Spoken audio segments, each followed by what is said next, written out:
gente, boa noite, muita paz, que a paz do nosso querido Mestre esteja em nossos corações, que a espiritualidade boa, que nos ajuda na divulgação da doutrina espírita, nesse trabalho aqui também, né, que a gente faz, de trabalhar um tema, divulgar um tema, que esses amigos estejam conosco nesse instante, nos trazendo paz e luz no coração. Vocês estão bem? A gente vai falar um pouquinho sobre família, e eu vou contar uma história para vocês que aconteceu comigo há uns anos atrás, muitos anos, né?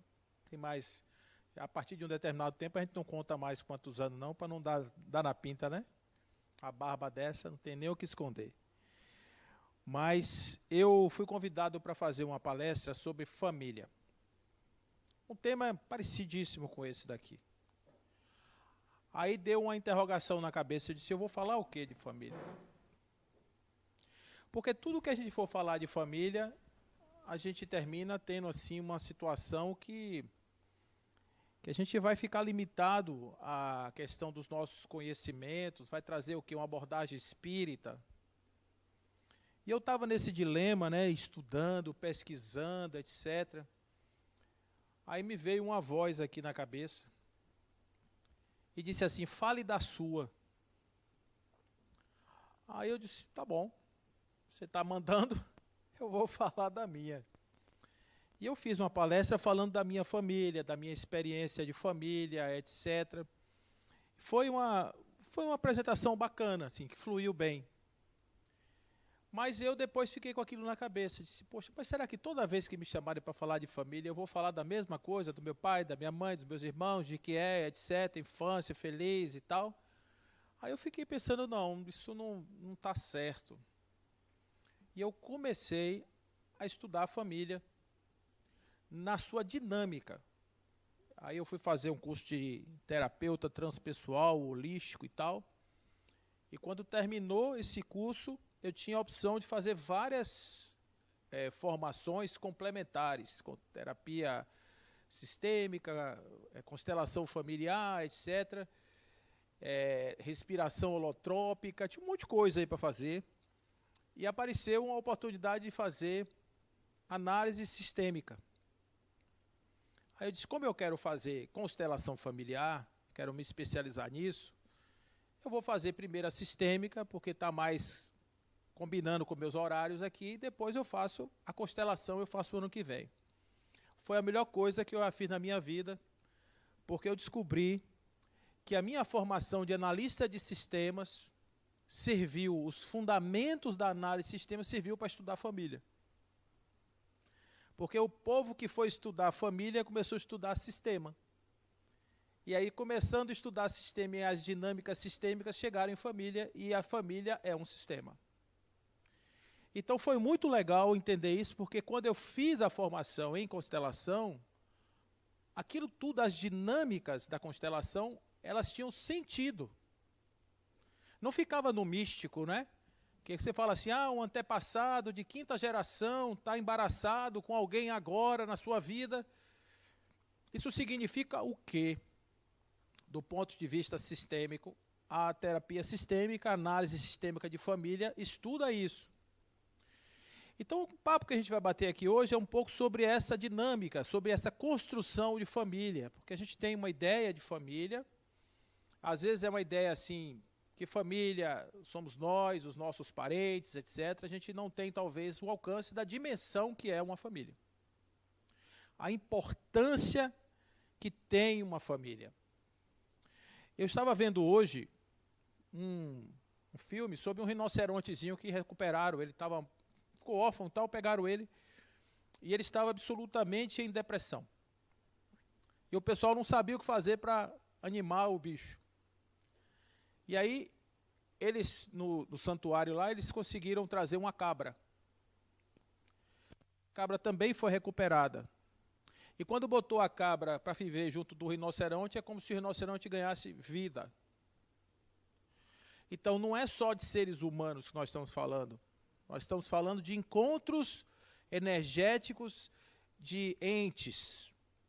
Estamos falando de uma completação que todos temos essa necessidade de estar, de alguma forma, combinando, conforme a gente pode ler aí nesse slide, né, de alguma maneira a gente busca se juntar, a gente busca estar em comunhão, porque isso é nosso, isso aí é uma necessidade da formação do ser enquanto um ente psíquico, nos mais diferentes graus.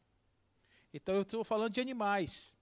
Existem experiências com macacos que são privados do contato físico com sua mãe, eles ficam em estado de ansiedade profunda. Eles fazem um quadro de depressão. E quando eles são colocados com bonecos, fazendo o papel de mãe, atenua o processo da sua ansiedade. Então, os macacos que não têm contato nenhum, eles têm um determinado comportamento, aqueles que têm a mãe boneco têm outro, e o que tem a mãe de verdade tem outro, melhor ainda. Então, a gente necessita desse encontro. Do ponto de vista social, a família foi construída a partir de uma necessidade da sobrevivência. Então, em um determinado momento, vocês lembram dessa época, quando vocês viveram nessa época, vocês lembram ou não? Não, né? Ninguém lembra. Mas a gente deve ter passado por lá pelo menos uns 5 dias, porque o tempo de vida era muito curto, né? Então a gente deve ter passado pelo menos uns 5 dias por lá. Então, nessa época daí, a necessidade do encontro era utilitarista, ou seja, não tinha muita coisa do amor, mas tinha a coisa da necessidade. Eu preciso de você para sobreviver. Você cuida de mim, você provê a comida, você provê a proteção. E aí eles começam a se juntar, não necessariamente por laços consanguíneos, mas por laços de utilidade. É uma família que não tem as mesmas vinculações. Se você for fazer um contraponto dessa família dessa época com a família de hoje, claro que tem diferenças absurdas. Mas ela era um grupo, um clã. Ela não tinha ainda regulações, etc. Talvez não houvesse uma hierarquia formal, não houvesse exatamente um jogo de papéis, mas havia a necessidade de estarem juntos. Essa mãe com essa criança no colo aqui, ó, provavelmente essa cena ela não existia dessa forma que vocês estão vendo aí, parecendo que a menina está apegada à mãe e a mãe está protegendo. Esse quadro é um quadro pré-histórico com traços pós-modernos. Então, por que eu estou dizendo isso? Porque a relação amorosa, vocês vão ver, a relação amorosa de pais e filhos é uma coisa relativamente recente. Antigamente não era exatamente assim, tá bom? Bom, a partir de um determinado momento, a família ela começou a se constituir como a palavra família vem de famulus, e famulus quer dizer escravo. Então, as pessoas se juntavam ainda por utilidade, mas com outro grau de utilidade. Então, uma família feudal, por exemplo, era uma família de utilidade. Havia já a hierarquia, havia um conjunto de papéis, havia um conjunto de direitos e deveres, mas você tem uma família ali, com relações entre as pessoas norteadas por essas construções familiares. Isso já é uma situação aí de família que vai se estruturando. E a gente vai chegar nessa formação, que é uma formação por laços consanguíneos de muitas pessoas. Quem aqui já foi numa cidade do interior? Agora o São João é capaz de vocês passarem por uma dessas casas, que entre os quartos tem portas. Vou perguntar de outra forma. Quem já foi numa casa que entre os quartos tem cortinas, não tem portas? Porque as casas elas eram versáteis, flexíveis, porque as famílias eram grandes. Normalmente as pessoas coabitavam uma mesma casa, não era só filho. Além de serem famílias de muitos filhos, ainda haviam sogro, sogra, pai, mãe, enfim, tudo aquilo ali junto. Dentro do mesmo lugar. Era normal ter 30 pessoas numa casa dessa. Isso aí era normal, você encontrar um ambiente com 30. Então, no lugar onde você tem muita gente, as relações elas não são exatamente como a gente pode imaginar de um núcleo menor, com mais atenção, com mais concentração, com mais foco. É uma coisa mais dispersa. Quem conta uma história bacana sobre isso é Ivone Amaral Pereira. Ela conta que, no início do século XX, no ano 1900, quando ela nasceu, com 28 dias de nascida, ela teve um estado de catalepsia. Ela entrou num transe cataléptico e morreu. Para a gente que estava olhando lá, ela morreu. E aí, nessa de morrer, ela ficou 6 horas morta. A mãe dela arrumou ela todinha já para fazer ali a despedida e tal. A mãe não, a família, né? E a mãe ficou no quarto orando. E no momento em que ela volta para junto da filha e toca naquela coroazinha, uma coroazinha de ferro que botava na cabeça da criança que morria, um anjinho, né? Aquilo feriu a testa, a menina despertou. Vocês já imaginaram? Numa cidade do interior, do Rio de Janeiro, uma criança morta ressuscita com o toque da mãe. Vocês já imaginaram um negócio desse? Então aconteceu com ela. O que eu quero dizer é que ela reclama que nesse dia tinham por volta de 30 e poucas pessoas na casa e que esse evento não foi o mais importante, o evento da morte dela. Então isso era uma situação que vai se constituir como característica dessa família. A taxa de mortalidade infantil no século XIX era muito alta, gente. A pessoa tinha 10, 15 filhos, morria 2, 3, 4, 5. Não é que não houvesse tristeza, mas não era igual hoje, porque hoje tem gente que perde a vida, perde o sentido da vida quando perde um filho. Mas nessa época não era bem assim, porque havia uma outra relação, né, familiar. Então, olha isso aí, ó. Quando a criança morre em família, isso ele está fazendo uma história no tempo, né, uma análise no tempo. A diferença das crianças mortas em asilos dos expostos, tem-se mais testemunho sobre a dor dos pais. As do século XVI são geralmente muito breves. As do século XVI não confiam seus sentimentos por escrito e seu modo de expressar a dor é diferente do nosso. A morte da criança é colocada no grande ciclo familiar entre nascimentos, matrimônio e colheita. Coisa normal. Morrer uma criança né? Esse formato de família que a gente tem hoje é um formato novo, gente. É um formato menor. Essa família de margarina, pai, mãe, 2 filhos. É uma coisa menor, é mais nova isso. A família vitoriana, que também é uma família curta de tempo, em termos de duração, ela é uma família que marcou muito a gente do ponto de vista de arquétipo familiar. A gente imagina a família. Como é que você imagina uma família? Assim, família. Pai, mãe, filhos. Vou botar uma cena assim, uma casa, cadeira na varanda, na porta assim no passeio, todo mundo de noite, contando o caos. Tem essa história aí? Rola isso? Uma cozinha grande assim.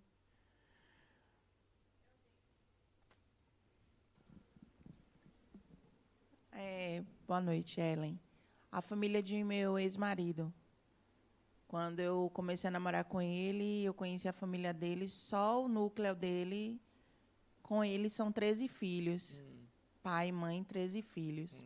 Já existiam as noras, então a cozinha, aquela mesa enorme de madeira que Tá vendo? ela dentro puxava assim e levantava a madeira, né, para aumentar mais ainda. E isso tudo me chamava a atenção, porque minha família, minha mãe, comigo eu sou a terceira filha, né? Ou a primeira. Já é menor a família, já né? é menor, muito menor. Ellen, né?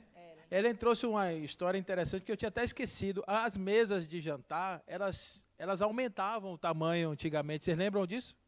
Você abria no meio assim, aí tinha uma parte que ficava escondida, aumentava, porque a família podia ser uma família mais curta, uma família maior. O fato é que essa família tradicional que a gente tem na cabeça, ela é uma família que durou pouco. Porque ela começa no século XIX, por aí, e meados do século XIX, vai até a primeira metade do século XX, deixa sua marca de tradição, e ela começa a desaparecer por volta da década de 60, 50, 60, ela começa a desaparecer como estrutura, porque a família passa a ser fortemente impactada por uma mudança que aconteceu na sociedade, que vem através da liberação dos direitos da mulher, que vem a partir do processo da reconstrução das próprias relações, o direito da mulher exercer sua sexualidade, enfim, tudo isso vai mudar muito a construção da família, dando origem a uma família mais moderna, que a gente vai falar sobre ela, que é a família pós-moderna, a família líquida, a família que a gente vê hoje, que está aí hoje trazendo desafios. Mas antes da gente chegar aí, tem uma configuração, que é essa menor, que essa já é mais recente, que é uma família de número menor de pessoas. Essa aqui já é pai, mãe, filhos morando numa casa separada de outras pessoas, separados de outras pessoas da família.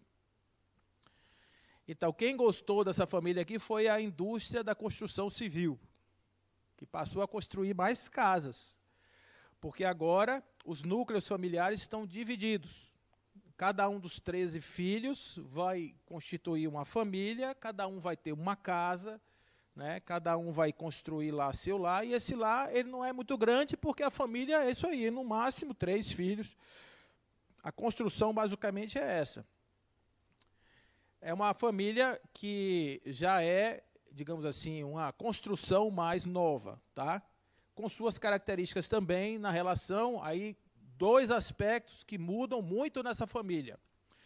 Primeiro, a relação entre amor feminino e amor masculino, né, mo e mo, é uma relação mais próxima, é uma relação mais, aí não é nem a romântica, é mais voltada para um sentimento, e a relação dos filhos também, essa noção de lar, de construção de filhos, etc., isso também está aí presente nessa família. Ela herda também da família tradicional, costumes, moral, questão da religião, questão de respeito, existe aí, mas isso vai mudar também.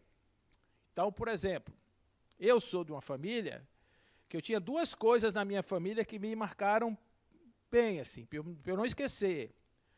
A primeira era uma sentença que meu pai proferia de vez em quando, que era, me respeite que eu sou seu pai. Quem já ouviu isso aqui alguma vez?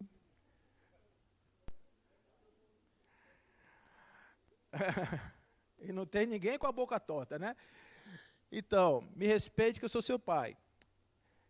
E a segunda era condução auricular condicional. Quem aqui já foi conduzido pela orelha em determinadas circunstâncias? Então, essa família eu vivi. E ela não é uma família antiga, né? Então, estou falando da década de 60 para cá.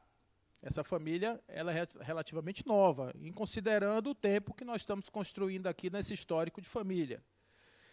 Então, eu vivi essa transformação. Minha família é uma família pequena, nós fomos 5 irmãos, depois um irmão meu morreu, ficamos 4 irmãos, e mais meu pai e minha mãe, né? Enfim, era essa a construção. Depois, quando cada um foi tomando seu rumo, né, e aí foi cada um construindo a sua família, não tem nenhum filho que tenha mais do que 2 filhos. Então você vê que tem sempre essa coisa da redução, né? Com mais fluidez, porque os casamentos são mais fluidos. O da minha mãe com meu pai durou 50 e tantos anos, os dos filhos já duraram menos. São casamentos mais rápidos. Eu acho que o pessoal é mais eficiente, né? As famílias cumprem seu papel em menos tempo e acabam mais cedo. Mas isso aí que eu estou falando para vocês foi a grande conquista do movimento do romantismo, porque antigamente as pessoas eram obrigadas a se casar umas com as outras. Eu tenho um amigo meu, ele tem 90 e poucos anos. É amigo mesmo, que conversa comigo, liga para mim de vez em quando para conversar. Ele já disse que é para organizar a festa de 100 anos dele. Mas ele me conta uma história que eu fico assim pensando, me colocando no lugar dele. Se eu estivesse no lugar dele, como é que seria? Ele casou com a esposa dele por imposição de uma tia. A tia chegou em casa, achou que ele era meio assim esquisito, porque ele era solteirão, não conseguia ter uma namorada e tal, e pegou uma moça e disse assim, case com ele. Aí pronto, arrumou tudo, e ele casou com ela e viveu com ela até hoje, está vivendo, Vivendo, o que eu digo, é uma expressão de espaço e tempo, né? Não é bem uma convivência, mas é uma coisa que nasceu lá atrás e eles mantiveram isso ao longo desses anos todos.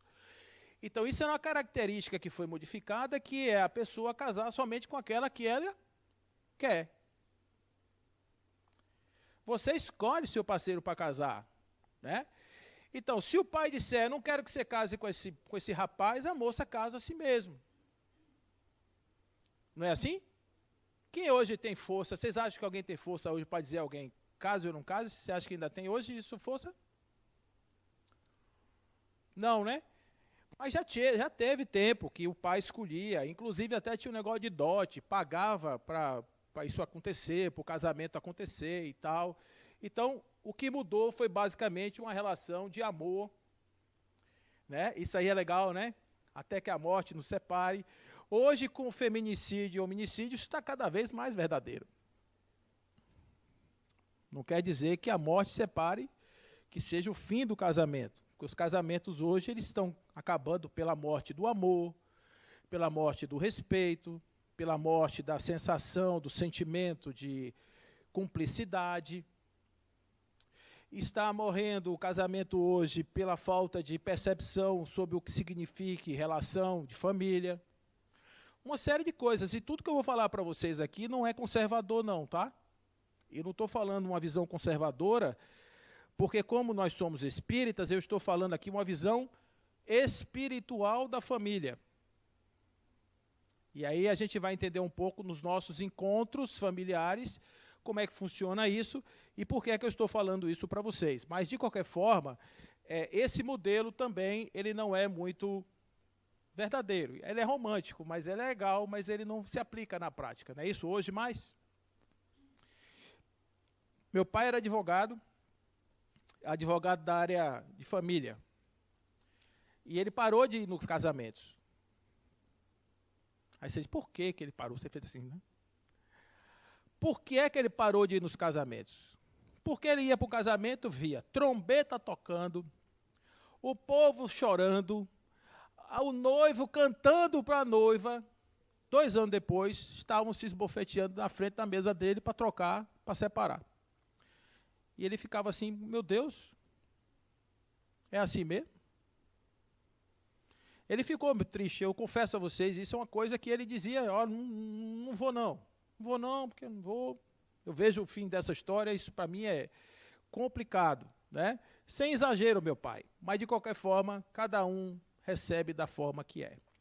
Então, Joana de Ângeles vai explicar um pouquinho melhor para a gente sobre essa construção familiar, que a gente tem que pensar em níveis evolutivos dos membros da família.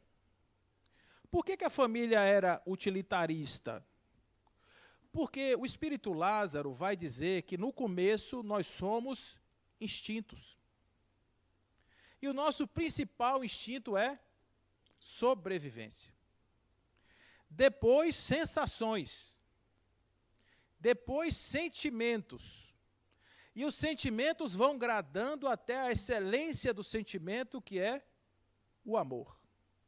E ele disse, o amor não é esse amor no sentido vulgar do termo, mas esse sol interior que condensa em seu ardente foco todas as aspirações sobre-humanas.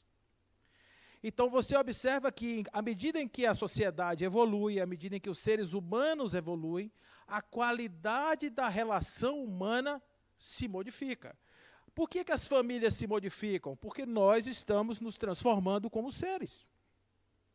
Por que as coisas mudam na sociedade? Porque a sociedade está mudando enquanto relação, ordem moral, legislação, etc. Tudo isso vai impactar na nossa construção da família. Família não é uma ilha na sociedade, não é uma coisa separada, é uma coisa que está intimamente ligada com o meio social, com as relações sociais.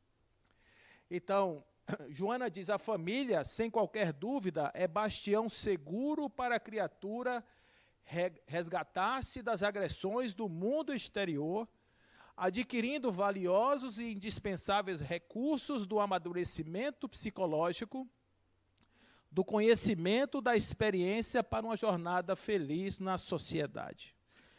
Então, Joana de Ângeles, ela vai falar sobre família, e ela vai dizer uma coisa interessante, que isso a psicologia já mostra.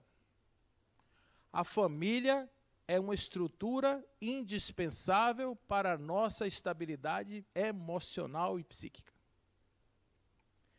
Uma família destruída, uma família desconstruída, uma família disfuncional, é uma família que promove pessoas em desalinho, em desequilíbrio.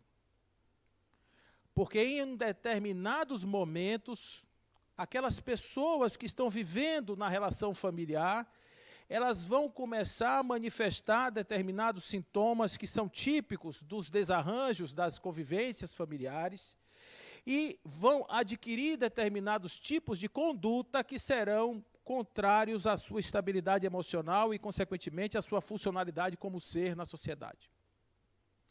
É muito interessante quando a gente olha, por exemplo, os depoimentos daquelas pessoas que são os psicopatas, aqueles caras, normalmente tem ali por trás uma questão familiar severa que está ali posta. Questões de abandono, questões da forma como a pessoa se percebeu no grupo, a própria gestação da mãe, né, no momento em que essa criança está sendo gestada ali na barriga, tudo isso está dizendo um pouco dessa construção desse ente que será um ser social, que terá também o seu papel de ser um ente de amor, que desenvolverá a sua emoção de alguma forma. Então, isso tudo eu estou falando para vocês, porque a construção da família, a família não é um arranjo social de um determinado tipo de padrão que foi construído por conta da sociedade patriarcal, essa coisa, não tem nada a ver com isso. A família existe para além do tempo, porque é uma necessidade e continuará sendo uma necessidade para o processo da evolução do espírito. A ideia da referência do pai, a ideia da referência da mãe, a ideia de nós termos essas construções, isso tudo vai fazer com que a gente tenha a possibilidade de um entendimento avançado, alargado da família nesse aspecto. Ok? Bom, então, nessa migração, Joana vai dizer ainda, animal biopsicossocial, o ser humano não pode prescindir da convivência da família, porque o instinto gregário que lhe comanda a existência indula a busca do grupo, qual sucede com outros animais que vivem em família, protegendo-se e preparando-se para a própria independência. Joana de Ângeles, Constelação Familiar. Então, nessas construções, desses arranjos familiares, a gente tem que entender duas coisas. Primeiro, somos atraídos pelo nosso processo espiritual, uns aos outros, por questões nossas, somos convidados a coabitar o mesmo lar, uma mesma casa, e a partir do momento em que estamos juntos, vamos desenvolver uma relação social, numa relação de convívio, a gente vai desenvolver as nossas habilidades para o afrouxamento das nossas relações humanas ou até mesmo o acirramento das nossas questões pessoais. Então, imagine o seguinte, você recebeu como um ente seu na sua casa uma pessoa que a gente costuma chamar de carne de pescoço. Carne de pescoço. O que é um carne de pescoço? É aquela pessoa que vai estar sempre no seu caminho, de alguma forma. Que vai estar sempre criando alguma situação de algum embate com você. Agora a pergunta é, quem é ele de fato?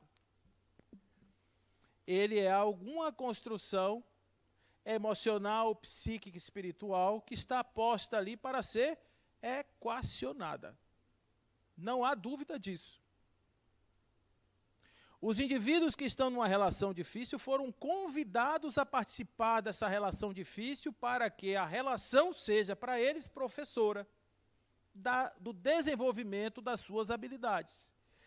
Então, quem é egoísta vai começar a ser desafiado no seu egoísmo, quem é vaidoso vai começar a ser desafiado na sua vaidade, e a partir daí o objetivo final é estabelecer como meta o perdão, a reconciliação.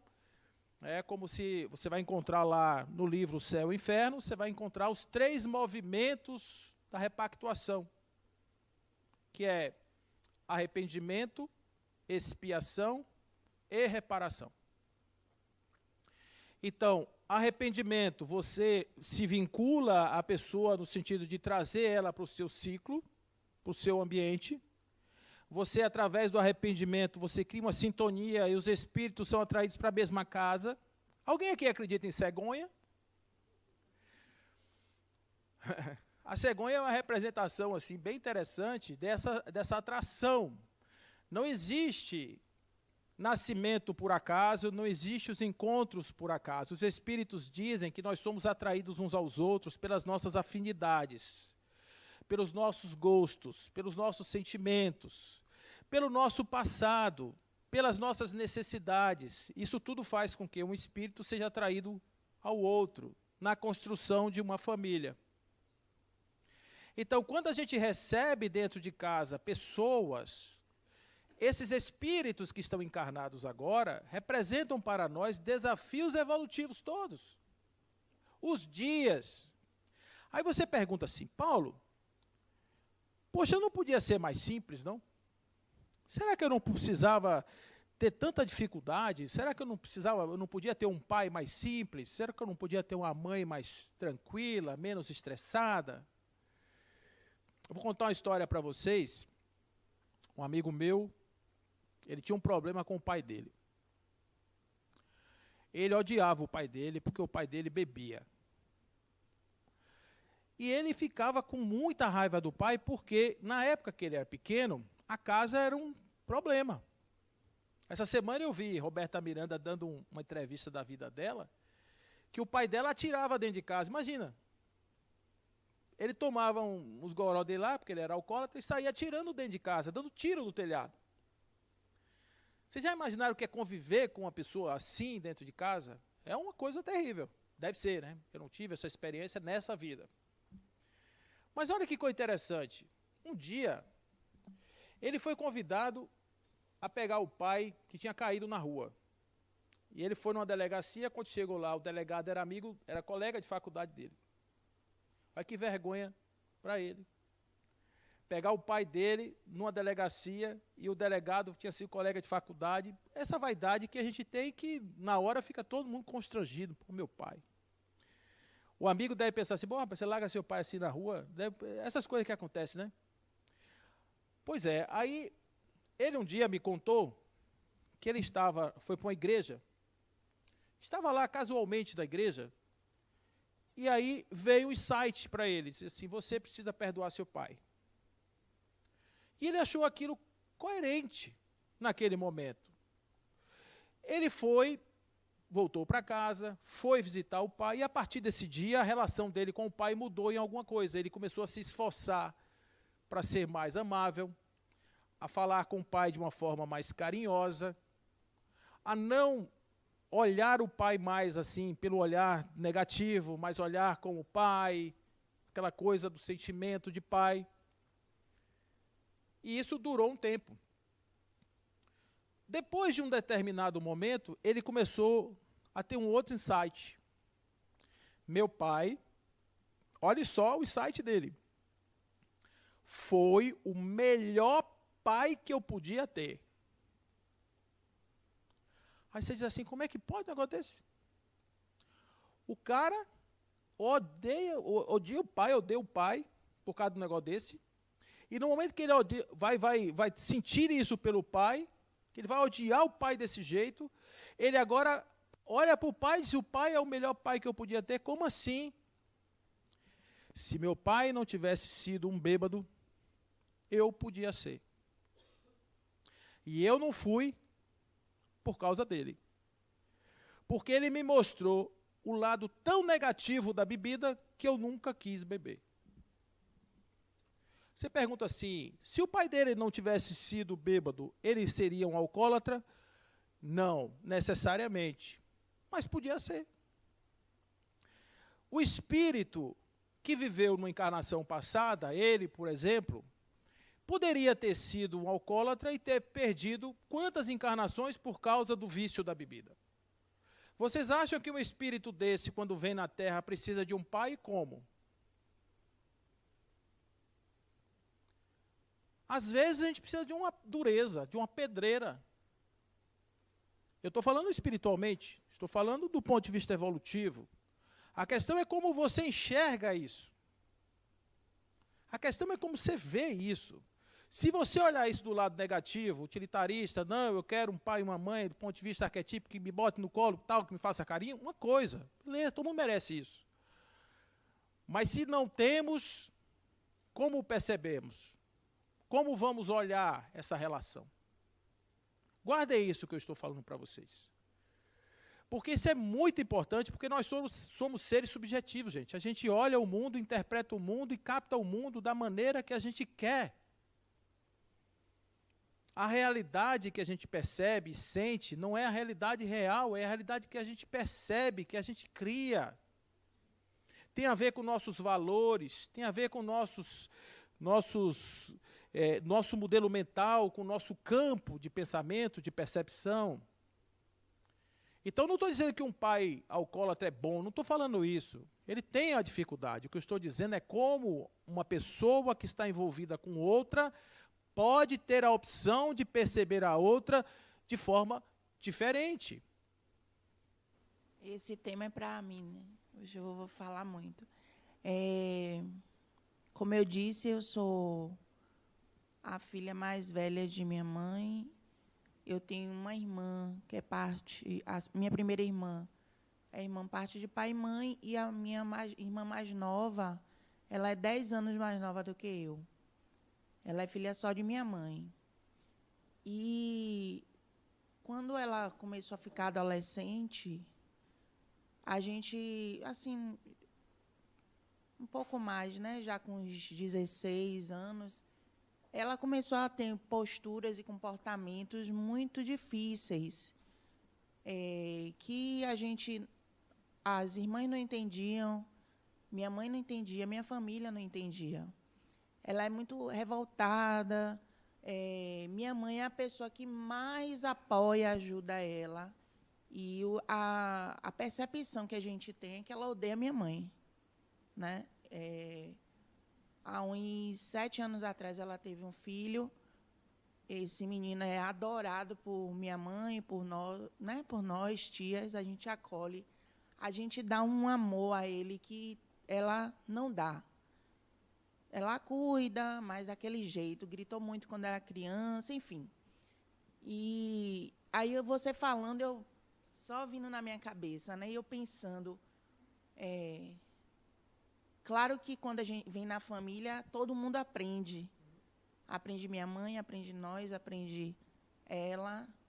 E essa semana aconteceu uma coisa que me chamou a atenção. Aliás, eu não tive contato ainda com minha mãe para minha mãe me dizer isso.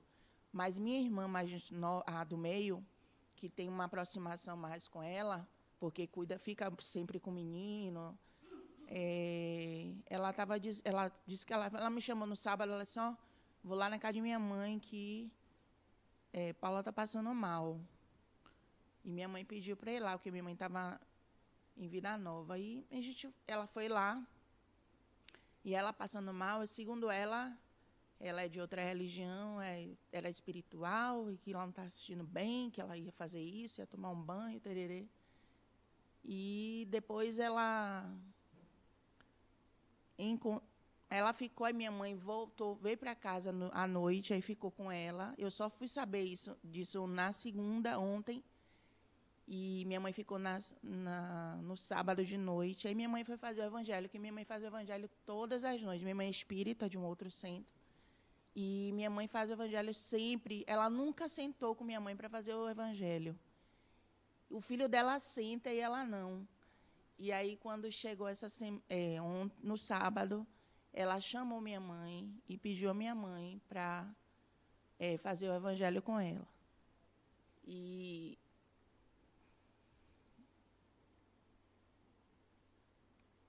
você falando, me veio, né, o aprendizado dela. Ela que reconhece. Isso aí, Ellen. Obrigado. Obrigado. Né? Obrigada a você. Obrigado pela sua... isso que Ellen traz é assim, uma coisa que a gente percebe muito acontecer. É você ver a força que tem a persistência, o amor, a construção dentro de uma constelação familiar.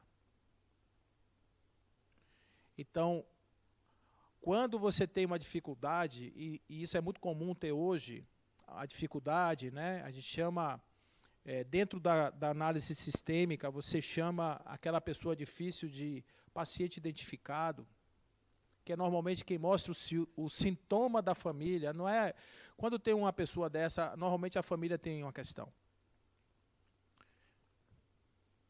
Você estava falando do pai, eu lembrei do meu. Inclusive, tem gente aqui até que conhece meu pai também e vai perceber que o que eu estou falando é verdade. Meu pai é uma pessoa extremamente difícil de lidar. Ele é assim, eu não conheço uma pessoa, eu acredito que ele nem vai assistir essa aula, então eu vou falar isso.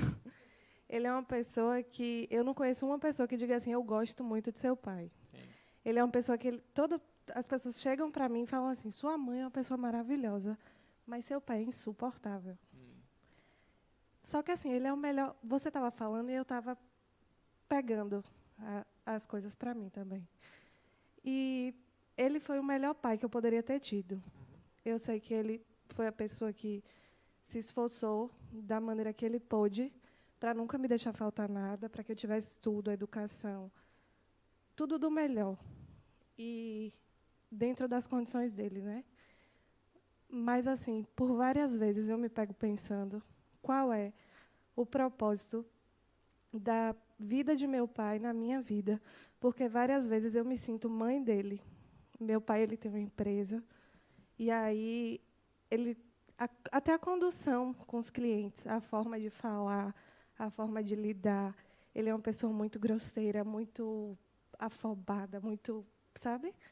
E aí, para lidar com meus irmãos também, parece às vezes que eu estou com uma criança de 11, 12 anos na minha frente, tendo que orientar, conduzir, adoece, eu tenho que cuidar, acontece uma coisa em casa, eu tenho que resolver. Então, assim, às vezes eu me sinto mãe do meu pai. E aí eu fico assim, às vezes eu me pego pensando, estou dirigindo, estou viajando. Qual é o propósito da vida do meu pai na minha vida? Porque às vezes eu me sinto sobrecarregada e eu não consigo identificar qual é a lição que está por trás disso tudo. E eu fico me cobrando, tentar enxergar de uma perspectiva diferente, porque às vezes não é fácil. Tá vendo, gente? Obrigado, viu? Obrigado, e tenho certeza que se seu pai ouviu o que você está dizendo, isso pode ser até bom para ele, porque vai que ele, nesse dia, pega ele na veia boa. Mas não tem gente 100% assim, quando a gente vê essas coisas acontecendo na vida da gente, não é de graça não, gente. Tudo tem uma situação, é uma construção. Não é castigo, acaso, não, é uma construção coletiva. A família é uma construção coletiva. Então, todos nós somos partícipes dessa história. Se você for fazer uma constelação familiar, o pessoal vai dizer assim, você não é mãe de seu pai, recupere sua vida e deixe seu pai seguir a vida dele. Vai dizer isso para você. Entendeu? Porque você não ocupou esse espaço, porque quando você chegou nesse espaço, você chegou num espaço de autoridade. Você não está nesse espaço de autoridade, você não é mãe dele. Ele vai dizer isso assim para você. Eu estou falando isso para você, me permita estar dizendo isso, mas é porque isso acontece com a gente. Essas mudanças, é porque a família é um sistema. Quando tem um vazio, aí o outro vai e ocupa esse vazio. Naturalmente acontece isso.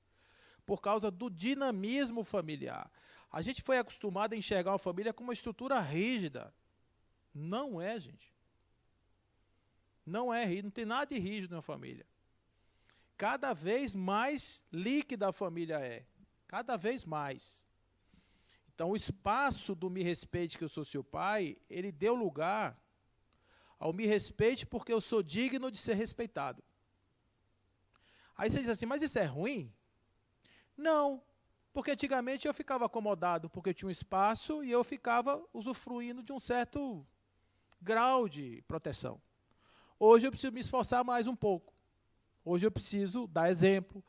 eu preciso ser uma pessoa melhor se eu quiser passar esse exemplo para alguém. Se eu quiser ensinar meu filho alguma coisa, eu preciso mostrar que eu acredito aquilo realmente. Eu posso dizer para o meu filho, não beba, eu bebendo? Não faz sentido. Porque se não é bom para mim, não pode ser bom para ele. Não pode ser bom para mim e ser ruim para ele. Como assim? Né? Isso não bate. Isso causa uma dissonância cognitiva. A pessoa fica assim, obedece qual comando? O real ou o verbal? Está entendendo? Vamos lá. Vamos falar aí do divórcio.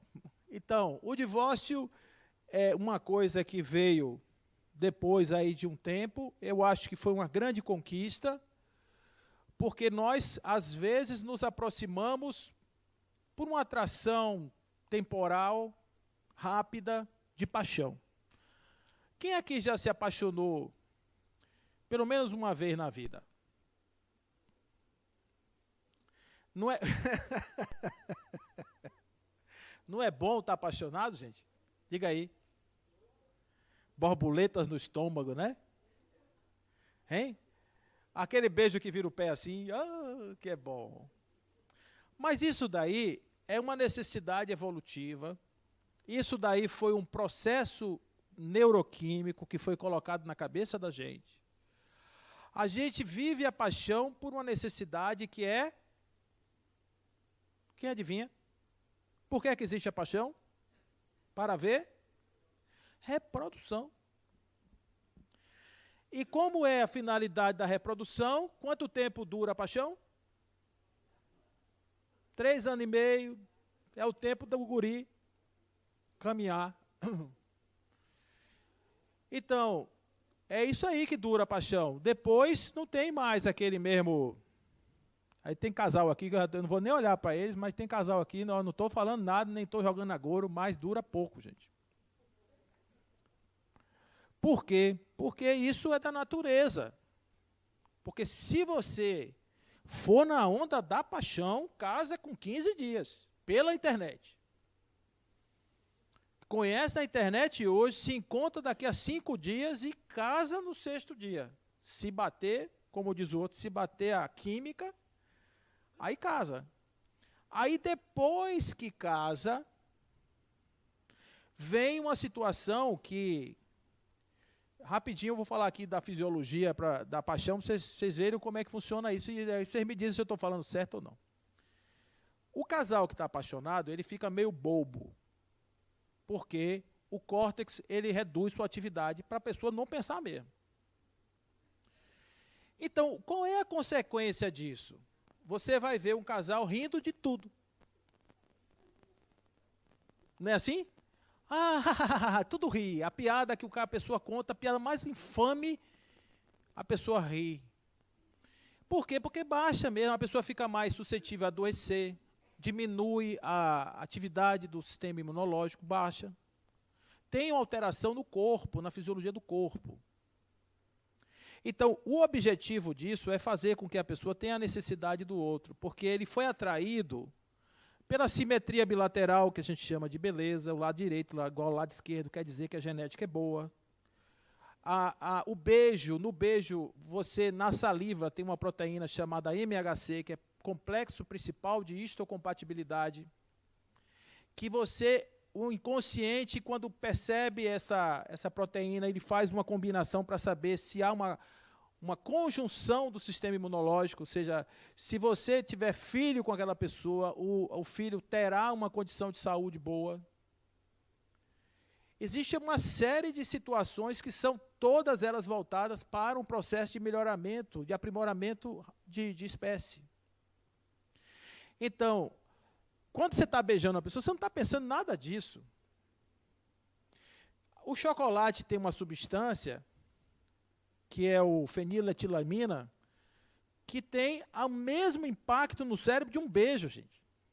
Quem tiver carente, come o chocolate, que o cérebro fecha os olhos assim, ó. Imagina lá o sonho de consumo assim, ó. E então, o cérebro é impactado. Para vocês terem ideia de como esse negócio é fisiológico. Então, imagina o seguinte, o cara embalou numa de paixão, aí, se você quiser conhecer uma pessoa, completem aí, por favor. Se você quiser conhecer uma pessoa, você tem que... Mas tem um popular que diz assim, você tem que comer 1 quilo de sal junto, não é assim? Não conhecia, não? Mas você sabe por que é comer 1 quilo de sal junto, gente? Não é claro, quem quiser fazer a experiência, os dois aí, não vá comer sal junto. Mas é o seguinte, você vai comer sal, você come aos pouquinhos, né? Você já imaginou quanto tempo dura comer 1 quilo de sal? Demora um pouquinho, né? Hã? Não, você vai comendo um pouquinho hoje, uma amanhã, você leva aí 1 ano comendo sal, sei lá. Então, você imagina o seguinte, o tempo é que vai fazendo com que, na hora que você baixa essa atividade da paixão, o defeitômetro entra no circuito. Aí a pasta de dente amassada pelo meio, o tapete embolado no banheiro, a toalha molhada, embolada lá em cima da pia, tudo isso vira problema. O que não era, o que era lindo antes. A toalha, que toalha linda. Tudo vira problema. Então, é natural que haja uma possibilidade de você reconstruir isso. Então, antigamente não tinha essa possibilidade, uma grande conquista, porque eu me lembro que quando não tinha o divórcio, a mulher era desquitada. E a mulher desquitada, eu me lembro que em Jiquié, quando eu ainda morava lá, a pessoa dizia assim, fulana é desquitada, virava o rosto assim para o lado. Bicho, fulana é desquitada. Quer dizer, coitada de fulana, 220 devia ser. Então, o divórcio regularizou isso. Ou seja, você não precisa... Olha o que eu estou falando para vocês. Não quer, porque a gente está fazendo encontros espirituais, não quer dizer que você tenha que coabitar com as pessoas. Uma vez eu estava passando de manhã ali naquela igrejinha da Santíssima, ali no Chiep, e eu nunca tinha ido lá. Eu falei, rapaz, eu achei tão bonitinho o lugar, eu falei, eu vou meditar um dia de manhã lá. E tem uns banquinhos e tal, eu fui, fiquei sentado, é uma capelinha pequenininha, o padre começou a falar, eu, por respeito, fui lá, fiquei do lado de fora, porque o pessoal estava lá de fora, eu estava ouvindo ele dizer. Ele falou assim, é melhor chegar separado no céu do que junto no inferno. Aí eu disse aqui agora, né? Separado no céu do que junto no inferno. Então, às vezes não dá certo, gente. O sal não rolou, a pessoa descobriu que não tem aquela afinidade, pronto. Aí rompe com isso aí sem problema nenhum. Qual que é o problema? É quando tem filho. Aí tem problema, Houston. Porque quando você tem filho, você tem uma responsabilidade de manter um link emocional com aquela criança. Principalmente se ele for uma criança novinha. Porque se houver uma ruptura, aquela criança ela se sente como? E vocês imaginem uma pessoa que está olhando para o mundo, me socorra, me proteja, some a estrutura de proteção. Isso está tão grave hoje que tem lei para proteger as crianças. A lei, né, de alienação parental é para evitar que um use a criança contra o outro. Que isso acontece? Acontece isso? Não é desse tipo de separação que a gente está falando. A gente está falando de uma separação. Você descobre que não é mais, você separa, pronto, acabou, não tem problema, mas mantém o link. Uma coisa que eu aprendi com constelação familiar, você não pode excluir ninguém de um ciclo familiar. Não exclui, gente. A pessoa está ali, ó, vai participar do ciclo. Você continua percebendo a pessoa, continua incluindo a pessoa faz parte. Você pode não coabitar, você pode não dormir, você pode não conviver, mas ela faz parte da sua família e deve ser considerada como tal. Certo? Bom, aí vem Joana dizendo o seguinte, infelizmente, a imaturidade psicológica de muitos adultos que se tornam pais leva-os a comportamentos infantis, procurando manter os mesmos hábitos antes da constituição da prole. O que vocês acham disso aí?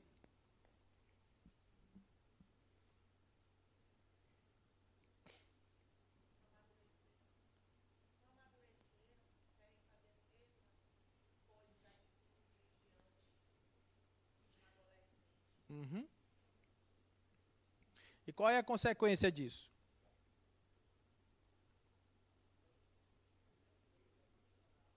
Desequilíbrio emocional da criança. Quem é avô aqui, levante a mão, por favor. Quem cuida de neto aqui, levante a mão. Pode levantar, fica.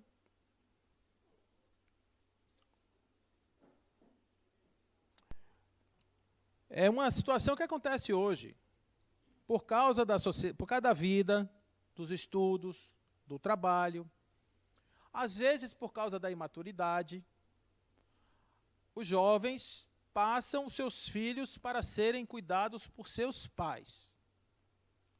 Os avós são pais amantíssimos, às vezes mais cuidadosos do que foram enquanto pais.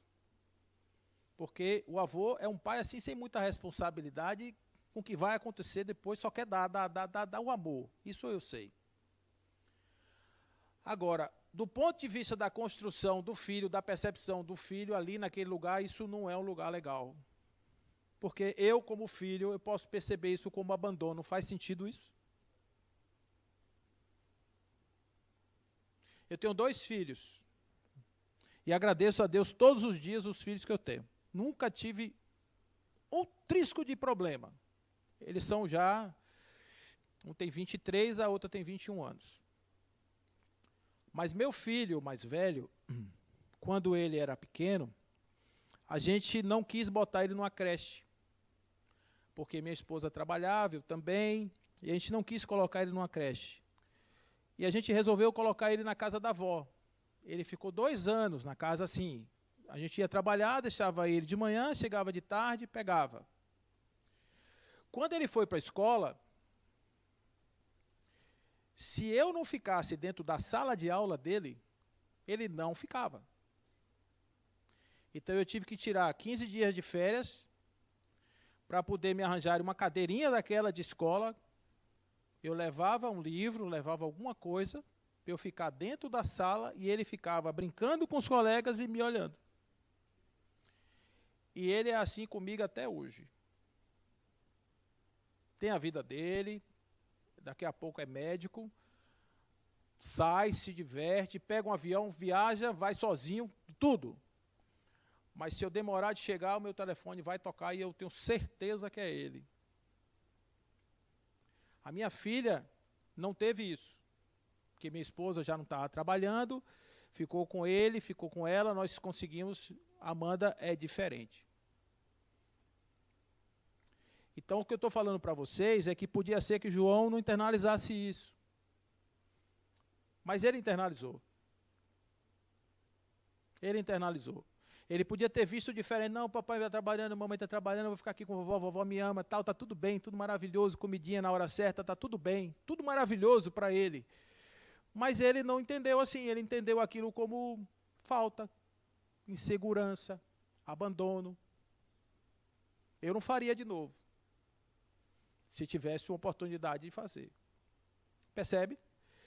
Então, não estou falando de amor, não estou falando de que não cuida, não, ao contrário, eu sei que cuida, mas o que a gente tem que entender é que quando a gente bota um filho no mundo, a responsabilidade desse filho é nossa.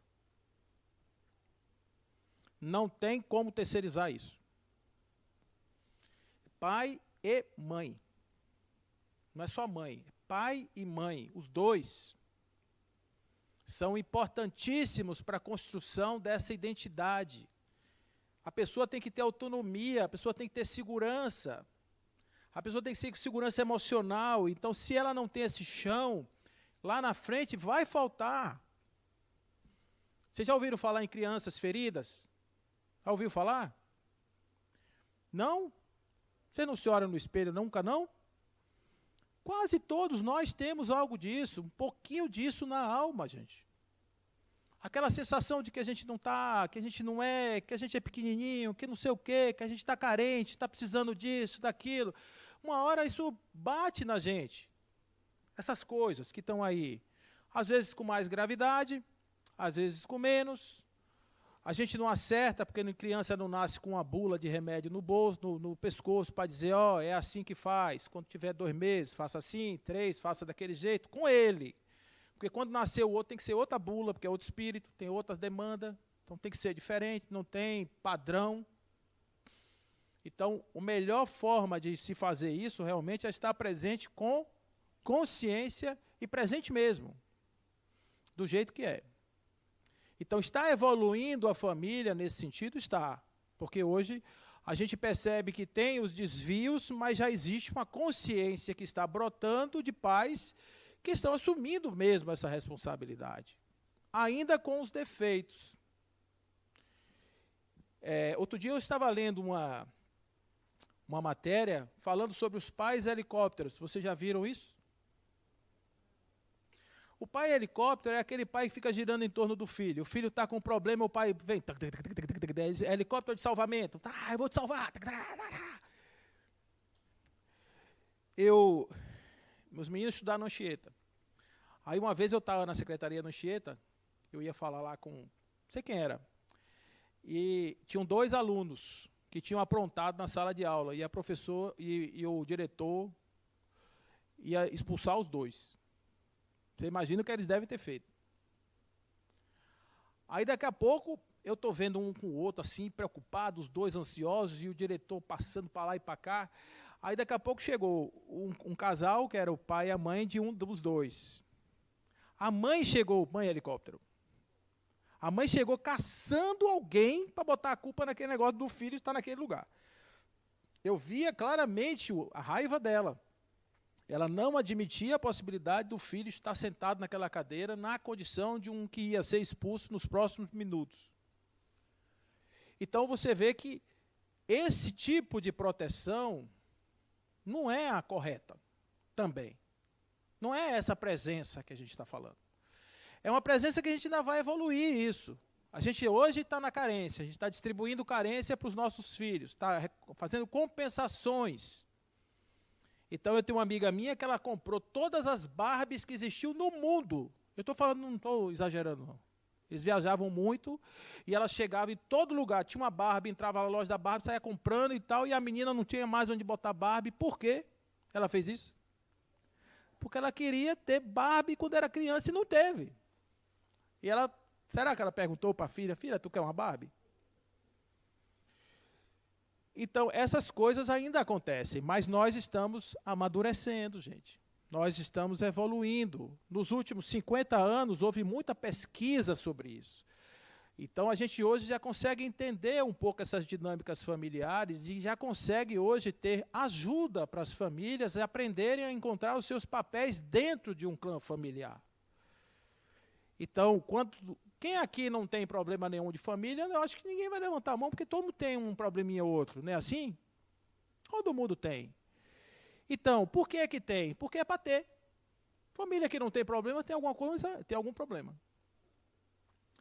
Porque são pessoas diferentes, são demandas diferentes, são conflitos que existem, fronteiras que estão se batendo o tempo todo.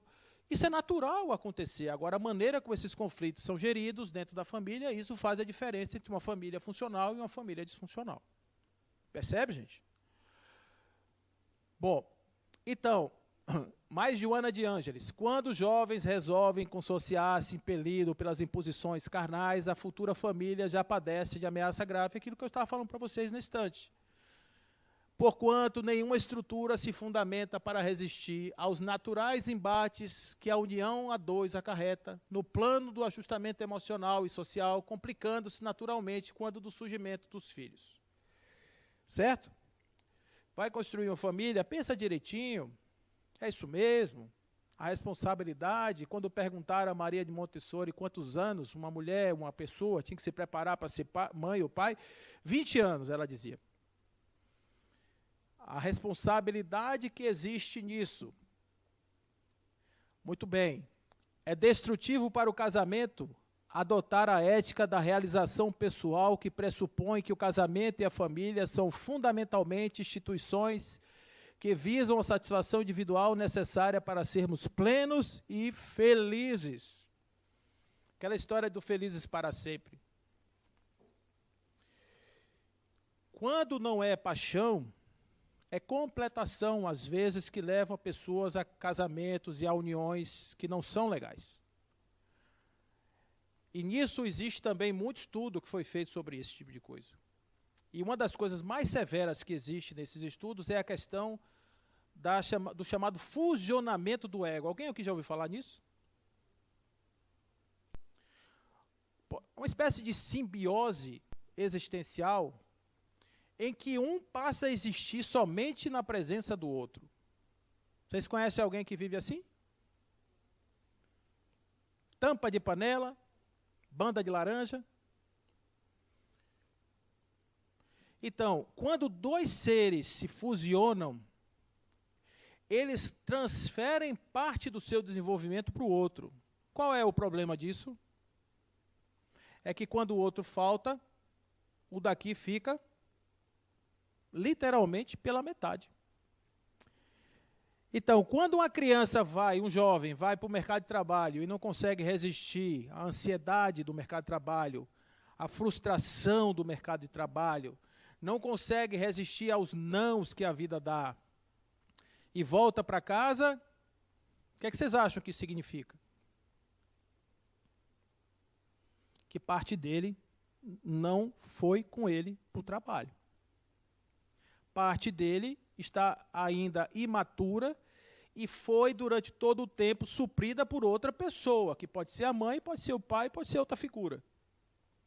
Isso é fusionamento. Isso pode acontecer de casal, pode acontecer normalmente entre mãe e filho. E houve um estudo na Universidade de Harvard sobre mãe e filho, mostrando que casais fusionados geram filhos fusionados que se casam com fusionados e terceira geração esquizofrênicos como filhos. Pode um negócio desse?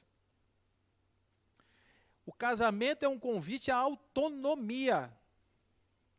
Em família existem dois movimentos que são de família. O primeiro é o movimento de união, nós somos clã, e ao mesmo tempo o movimento de libertação, somos indivíduos. Uma família que prende as pessoas para que elas não saiam das suas fronteiras, o que é que ela faz com essas pessoas? Inibe essas pessoas de serem elas mesmas. Então, olhe que movimento que parece paradoxal. Você tem um movimento de cada um viver sua vida e, ao mesmo tempo, viver uma vida coletiva. Isso é amadurecimento, gente. Por que a gente se sente tão desconfortável com isso? Porque já aprendeu que o meu é o que está sob o comando do meu controle. Percebe? O tamanho dessa encrenca. Então, por que isso? Porque a família é um sistema ativo em constante transformação. O que é um sistema? Opa. Desculpe estar te incomodando toda hora.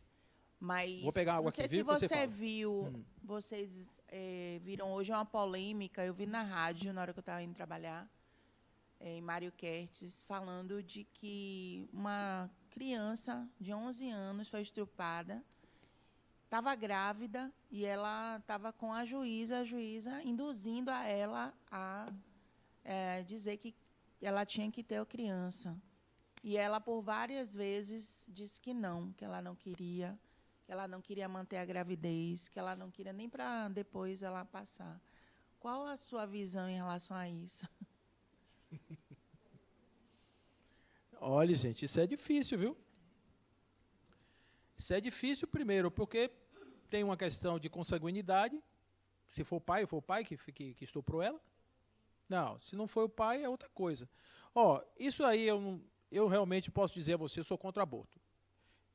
Contra aborto. E eu sou contra aborto. Ponto. E por questões espirituais mesmo. Não tem nada de questão moral. É por questão espiritual, o espírito que está vindo para a Terra, ele estava numa condição que eu não sei qual era, podia ser uma condição boa, e ele dizer, não, vou lá dar uma volta lá na Terra, mas ele podia estar numa situação muito complicada, encontrou uma oportunidade de vir, e alguém diz não, e a forma de vir às vezes é aquela, porque em outra vida aquela ligação ali era invertida e eu não tenho bola de cristal para saber isso. Então, eu acho que numa situação como essa, qualquer coisa que seja feita, é importante que ela seja feita com a consciência de que realmente está se fazendo aquilo dentro de uma relação de amor, tá certo? Mesmo que haja necessariamente um aborto. No Livro dos Espíritos, a pergunta é, se a mãe está numa condição de risco e na hora da gravidez, qual dos dois? O médico tem que escolher um, escolhe qual? Escolhe a mãe. O Espírito diz isso, escolhe a mãe. Porque na hora que nasceu, aquilo veio tão enviesado que não dava. Não era para vir desse jeito, é uma forma estranha de vir. Uma criança de 11 anos não tem a menor condição de ser mãe. Tá certo? Então tem uma série de questões aí que você pode até dizer, eu sou contra o aborto, mas tem certas circunstâncias que precisam ser analisadas no contexto geral. E eu não tenho os dados para poder fazer uma opinião, para dizer isso ou aquilo. Certo? Então, gente, o que é um sistema? Tudo bem? O que é um sistema? O que vocês acham que é um sistema? A gente fala assim, sistema respiratório. O que é isso? Um sistema é o quê? Um conjunto de elementos que estão se relacionando para produzir um resultado. Certo? Isso é um sistema. E esse sistema ele tem duas características. Ele pode ser um sistema aberto. O que é um sistema aberto? É um sistema que está recebendo influência de todo lugar, e pode ser um sistema fechado. Um sistema fechado é um sistema que está blindado da interferência exterior. Então, um mosteiro é uma espécie de sistema fechado, porque ali dentro tem um grupo de pessoas que estão ali e não tem muito contato com a realidade lá fora. Uma sociedade plural, as famílias são sistemas abertos. Por quê? Porque cada vez que você vai na rua, cada vez que você lê um livro, cada vez que uma pessoa se apaixona por outra, cada vez que chega uma pessoa nova dentro de casa, cada vez que morre uma pessoa, que nasce outra, a família é impactada. Então, nós também somos sistemas. Porque nós temos, para além do nosso sistema biológico, nós temos nosso sistema psíquico, temos um sistema espiritual, está tudo aqui funcionando, interagindo. E esse sistema psíquico ele vai interagir com outro sistema psíquico, que é o companheiro, a companheira, que é o parceiro, que é o irmão, que é o filho, etc., que está dentro de casa. Então, vocês já imaginaram aquele jogo de bolinha, que você tem várias bolas, você tem que botar uma em cima da outra e tem que equilibrar tudo, para ficar tudo em equilíbrio e botar uma bola sobre a outra? Vocês já viram essa experiência? Mais ou menos isso. Porque você não sabe o que vem da pessoa. Eu costumo dizer que filho é um Kinder Ovo. Vem uma surpresinha sempre dentro que você não sabe qual é. E quando você coloca isso dentro de casa, isso passa a ter uma outra dinâmica. Então, se a pessoa não modifica sua forma de ver, se não tem flexibilidade na relação, fica complexo você entender o diverso. Complexo. Você passa a ser aquele que exige um padrão estético, ético, moral, e que não existe essa possibilidade de compreender um sistema com tal diversidade e com tal dinâmica. Por isso que, às vezes, os conflitos existem dentro de casa. Então, a gente precisa compreender família como um sistema dinâmico que tem suas características, pode ser rígido, pode ser permeável, pode ser difuso. Então, por exemplo, vocês conhecem uma pessoa que quando está falando, a companheira ou o companheiro termina o que ela está dizendo?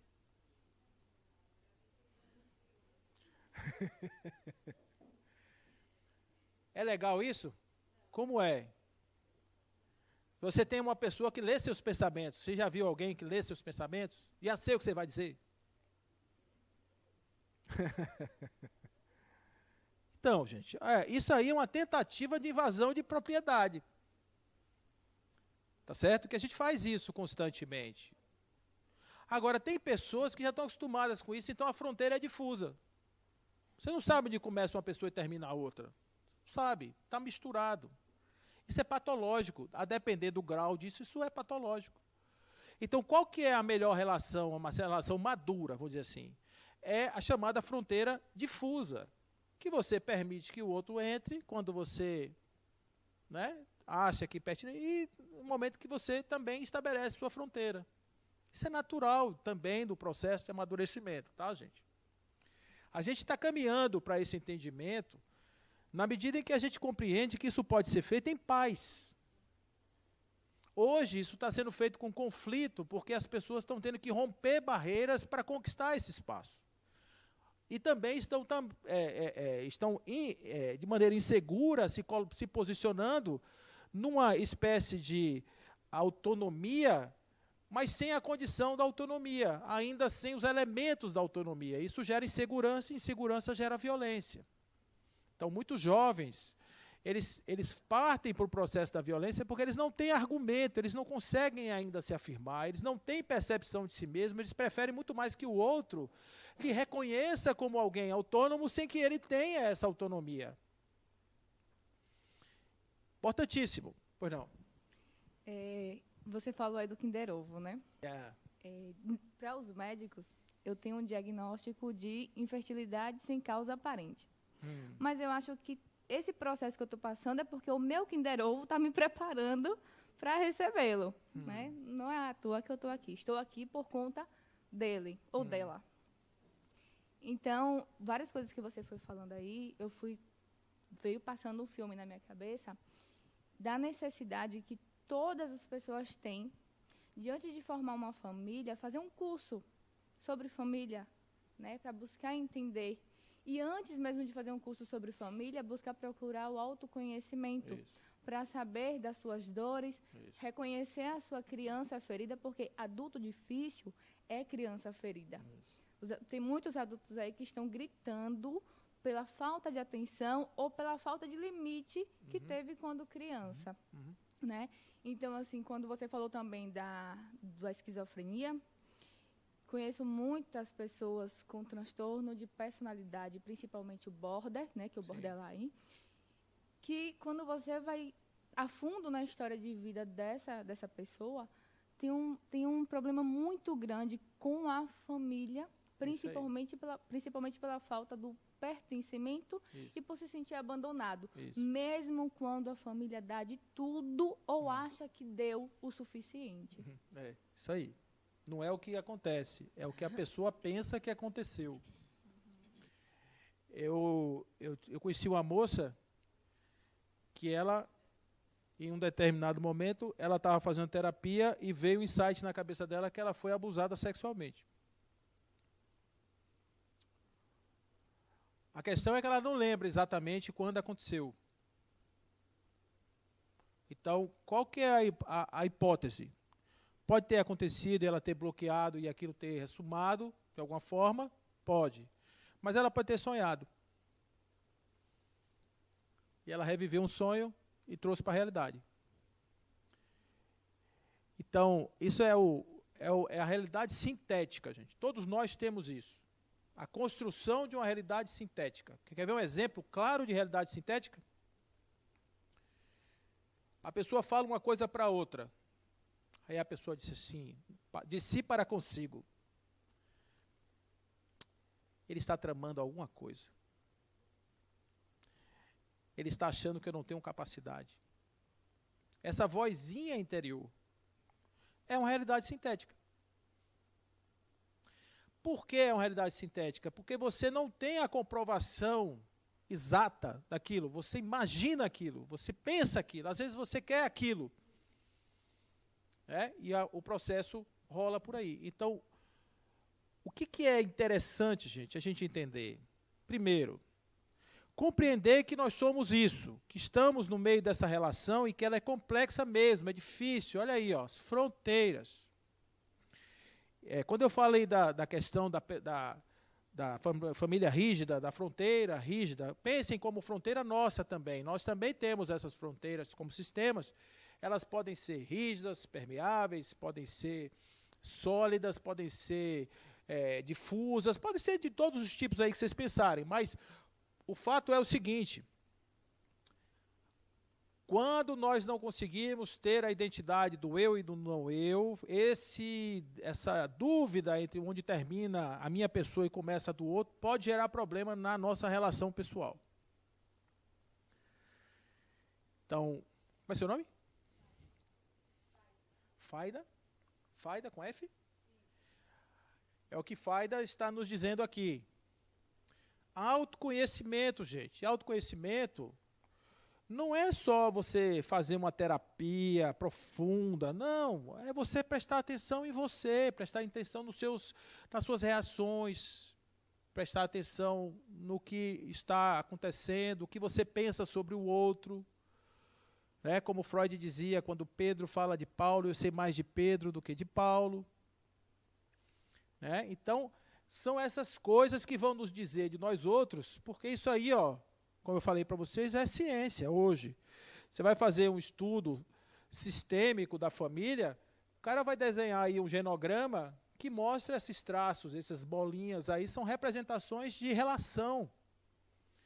Então, o cara começa a entender uma família por aí. Como é que está a minha relação com esse, com aquele. Aí, a partir daí, ele começa a fazer o processo terapêutico de autoconhecimento familiar a partir daí.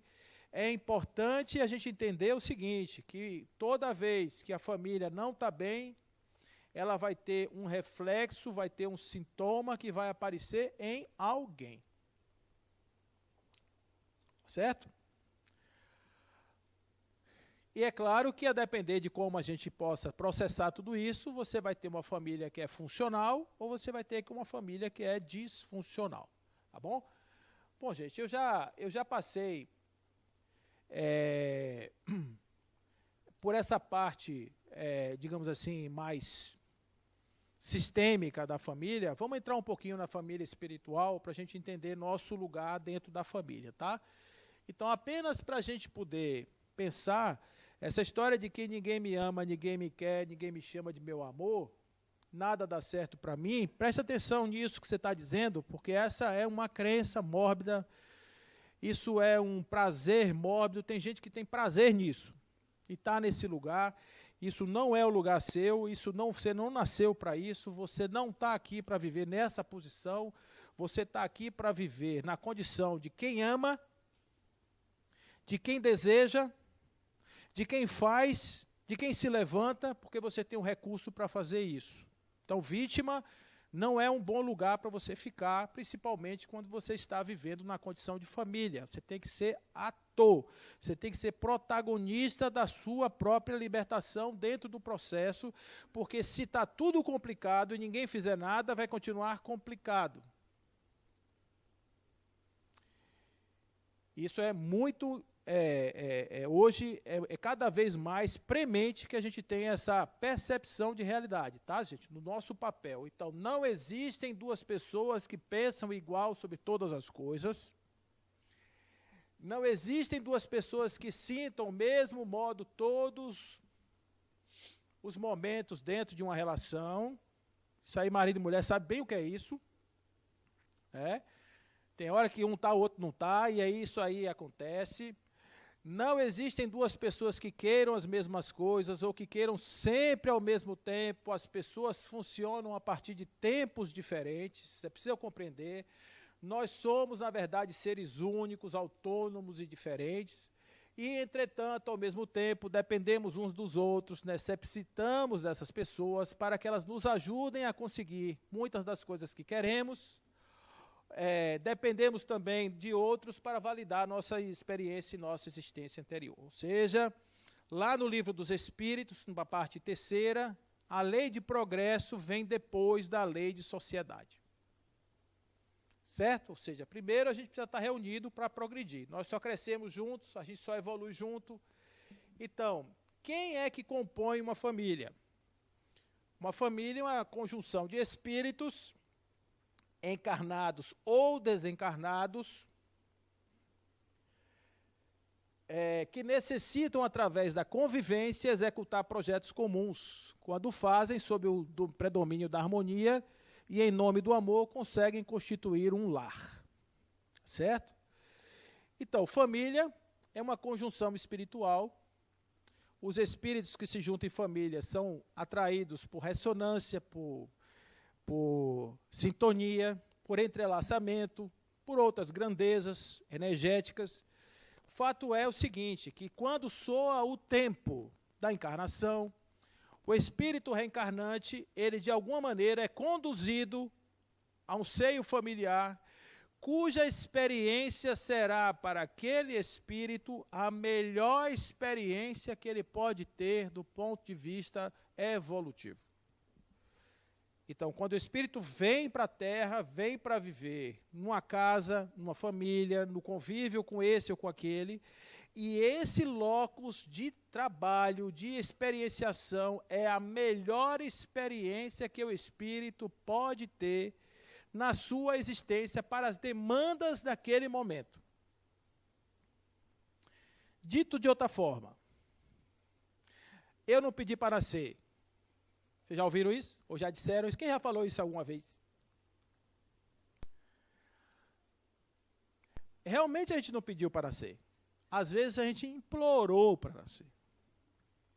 A gente suplicou para nascer ali. Você quer ver um exemplo disso? Se o espírito só quisesse ficar na boa, onde é que vocês acham que o espírito ia querer reencarnar?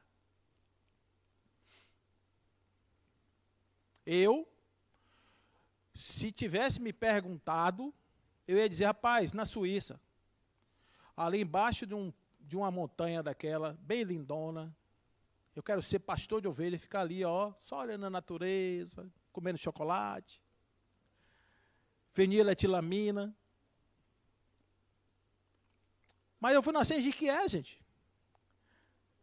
Na casa do meu pai e minha mãe. Por quê? Porque eu tinha que estar ali. Entendeu? Eu tinha que estar ali, naquele lugar. Eu fico pensando como é que o espírito nasce na África subsaariana, e não é só dizer que o espírito que nasce ali é tudo devedor. Não, tem missionário ali também, tem espírito bacana ali, tem espírito que pede para nascer naquele lugar. Por quê? Porque no plano espiritual, quando o espírito está lá, a realidade lá não é como a gente imagina que seja. Quem aqui se impressionou com o filme Nosso Lar, com a colônia?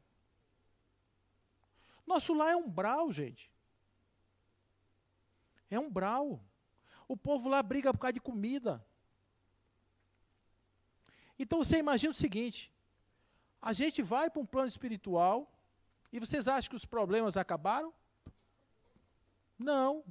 A gente leva as angústias, as inquietações, os conflitos, a raiva, o ressentimento, vai tudo. O que não vai? O carro, a casa, a roupa, o prestígio, a rede social, o dinheiro. Não vai isso. Isso não pode ir. Mas o que eu carrego na minha alma vai tudo. Então, se eu, de repente, chego no plano espiritual e sinto a necessidade, está me faltando aquele espaço de crescimento. Aquela pessoa que lá no passado a gente se bateu, foi uma coisa horrorosa e ficamos aí nesse círculo vicioso. Eu desejo mal a ele desejo mal a mim, mas isso me atrapalhou já, agora eu não quero mais isso. Eu quero que essa pessoa viva comigo, eu quero mostrar que eu sou capaz de amar essa pessoa e acabar com isso. Aí a gente pede, implora, suplica para estar junto. Olha como é que funciona a encarnação. O sujeito vai encarnar, ele agora passa por uma gestação, há uma redução perispiritual, assim quanto os espíritos, você tem um esquecimento da vida passada por uma misericórdia de Deus. Imagina a mamãe vai receber um filho em casa. Nenê nasce todo lindinho, todo gordinho, fofinho, papá. Quem é esse nenê? O Kinder Ovo. Ninguém sabe quem é. Qual é a surpresinha que vem ali dentro? Ninguém sabe. Ele é o algoz do passado ou a vítima? O amigo, o amante, o amado? Quem ele é? Ninguém sabe. Eu só sei que agora eu sinto por ele algo diferente. Por quê? Porque quando ele mama no meu seio, o meu cérebro enche de serotonina. E a vontade que eu tenho é de abraçá-lo. E o cérebro dele enche de serotonina. E a vontade que ele tem é de sorrir para mim. Cada vez que ele sorri para mim, eu sorrio para ele. E a gente começa a se apaixonar um pelo outro de uma forma perdida. Isso é mãe, gente. A química da mãe. Aí, quem é esse espírito? Importa agora? Não. Agora você imagina o seguinte. A mãe botou no braço, olhou e disse, Nicanor, você por aqui?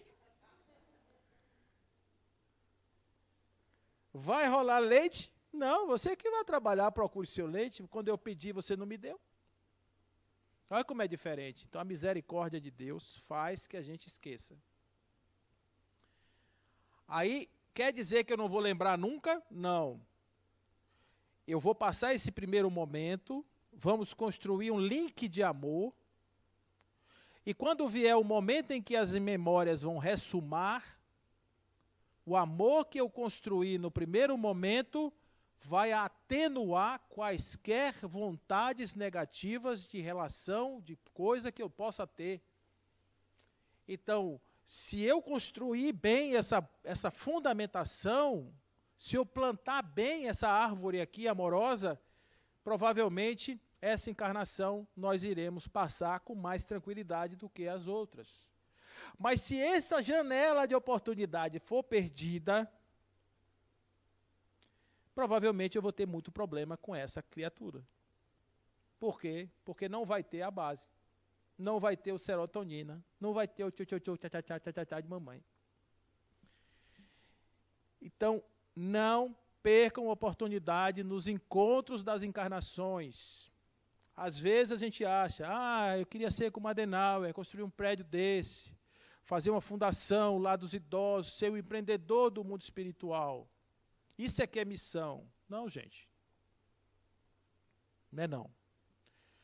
A missão, às vezes, para um orgulhoso, é abraçar alguém. É pedir perdão. É desenvolver um amor incondicional. É dar sem esperar receber. Vocês já imaginaram a lição que aprende um espírito que nunca deu nada, de repente ele aprender a abrir as mãos, o coração, o corpo e dar-se para alguém? Vale muito mais do que prédios. Porque esse espírito pode ser que nessa encarnação ele não tenha um impacto muito grande numa população maior de pessoas, mas futuramente esse espírito poderá ser aquele que vai, sim, estar numa posição de ajudar milhões de pessoas. Mas para esse lugar ele precisa primeiro se construir como uma base da caridade, do amor. Quem fala que família vai ser destruída, que a família tem que ter destruída, esqueça isso, gente. Fuja dessa conversa. Se a humanidade destruir a família, nós seremos um mundo de pessoas loucas. Loucas, desconectadas, e a única salvação para a gente vai ser cocaína, crack, maconha, porque o sujeito toma aquilo, fica doidão, esquece do mundo e desliga. Ou, como dizem os futuristas, entrar numa máquina que vai pegar seu cérebro, vai botar você na ilha da fantasia, você fica numa caixa ali, hibernando e só vivendo um mundo sintético. Isso não é uma realidade condizente com o mundo de regeneração. Vocês concordam comigo? No mundo de regeneração, os seres humanos vão viver suas humanidades com decência, e não como pedaços de carne que precisam ser tratados como problemas porque nasceram. Não. É a nossa construção, nosso aprendizado. E os nossos filhos, como diz Hermínio de Miranda, elas vêm como esses bem acabados folhetos impressos, eles não vêm, que explicam minuciosamente como funcionam os aparelhos que adquirimos nas lojas. Então não vem com manual de instrução, criança não vem. E a partir daí a gente vai entender por que é que as famílias estão entrando em novos cenários, em novas condições de formação, de gênero, etc. A gente vai entender isso. Tá? Quero só dizer a vocês o seguinte, olha, o mundo do futuro eu não sei como é. Eu não sei como é. Mas o que eu posso dizer a vocês é que a figura de pai e de mãe são figuras extremamente importantes numa relação familiar. Pai e mãe são extremamente importantes para qualquer ser humano, gente. A família é super importante para qualquer ser humano, mas os espíritos têm suas pluralidades. Os espíritos têm suas demandas. Então, se hoje vier alguém que esteja com suas vontades, com suas necessidades, que não coadunam com um padrão, pensem o seguinte: no campo da moral, e aí eu não estou falando do moralismo, mas no moral no sentido da construção de um senso ético de vida social, o importante não é como você se apresenta, mas a forma como você se posiciona. Uma sociedade de paz não será de pessoas todas brancas, azuis, vermelhas, pretas, quaisquer cores. Na questão 799, Allan Kardec pergunta: qual é a contribuição do Espiritismo para a humanidade? A resposta: o Espiritismo virá destruir o materialismo. O que é o materialismo não é o mundo material. O mundo material vai precisar de tijolo, vai precisar de carro, vai precisar das coisas. O materialismo é a centralidade da vida nisso. Você fazer disso o foco da sua vida. O Espiritismo veio desconstruir isso. E o Espiritismo veio fazer outra coisa: acabar com todos os efeitos negativos das noções de crenças, de castas e de cores. A representação exterior de gênero, de cor, etc., que a gente traz no corpo, é periferia, gente. Periferia, espírito não tem nada disso. É periferia. Então, eu vou separar as pessoas pela periferia ou nós vamos aprender a nos tratar como seres humanos porque somos espíritos todos nós?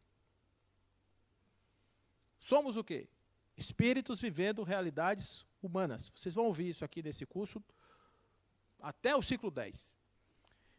Nós somos espíritos vivendo realidades humanas. Então, o que é um espírito? O espírito tem corpo? Não. O espírito tem cor? Não. O espírito tem gênero? Não. Espírito tem representações temporárias de gênero, de cor e de corpo e etc. Essa generalização temporária não pode ser confundida com o ser que é o espírito. Pode apenas ser considerada como parte da experiência que esse espírito desejou para viver nessa vida.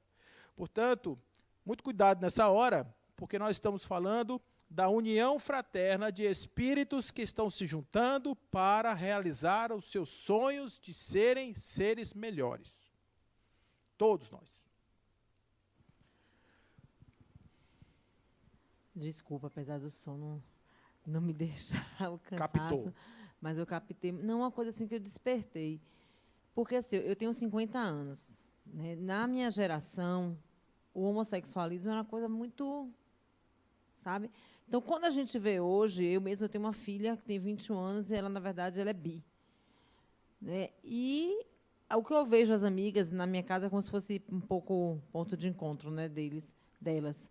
E elas falam muito, ela fala um pouco isso. Minha mãe, meu amor não tem, o espírito não tem sexo. A gente ama pessoas. Aí você fala, aí eu fico pensando, meu Deus, é o fim do mundo, não é possível. Aí agora, quando eu despertei aqui um momento que eu vi, que você falando, eu fiz assim, será que não é o fim do mundo? Será que é a evolução? Ó, gente, deixa eu falar uma coisa para vocês.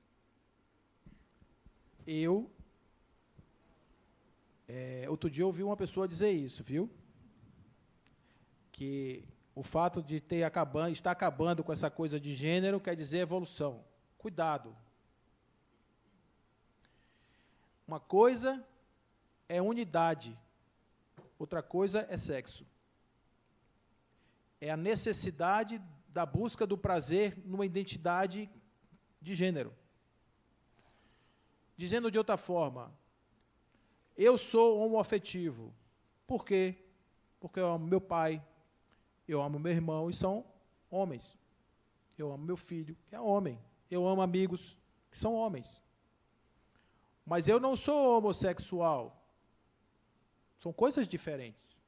Percebe?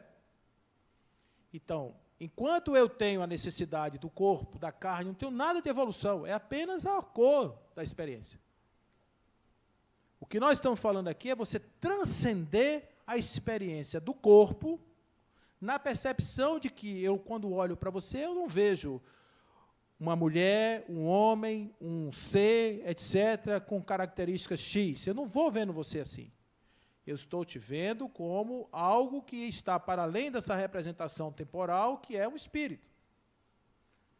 Mas, claro que eu estou considerando que você hoje tem essa representação por conta da sua experiência que você está vivendo nesse momento aqui. Tá certo? Então, isso é uma coisa. Então, nesse sentido, nós somos todos iguais. A experiência de sexualidade do espírito tem a ver com sua realidade pessoal, o espírito. Como ele vai viver sua experiência é dele, gente. E o fato dele ser bi, mono, Y, que hoje tem 50 e tantas possibilidades, isso não diz nada da moral dele, se ele é bom, se ele é ruim, não diz nada, diz só da experiência dele, que é dele. É a experiência dele. Agora, o que eu quero dizer é que tudo isso é periferia. É periferia. O sujeito que consegue transcender a essa situação é o que olha para a pessoa e não vê negro, não vê branco. Então, eu, por exemplo, vocês não vão me ver falar bom dia a todos, todas, todos. Não vão me ver falar isso. Porque eu aprendi que não temos diferenças. Não há diferenças. E o mundo das diferenças é um mundo de conflitos, gente. Nós estamos sendo separados em pequenos grupos para conflitos. Isso vale para dentro da família também, porque a família tem um choque. Quando entra um diverso na família, dá um choque. Mas é preciso que a gente comece a imaginar que as dinâmicas da sociedade estão aí, gente. A gente tem que entender isso. O que eu estou falando aqui é que a estrutura familiar, ela precisa ser representada e conhecida no seu tempo. Então, eu não posso fazer julgamentos da família do passado, porque a família do passado era ótima para o tempo do passado. A família de hoje, ela é adequada para o tempo de hoje. Agora, é importante que a gente compreenda a importância da família. A família é uma instituição sagrada, que nós deveríamos considerar assim. Pois não?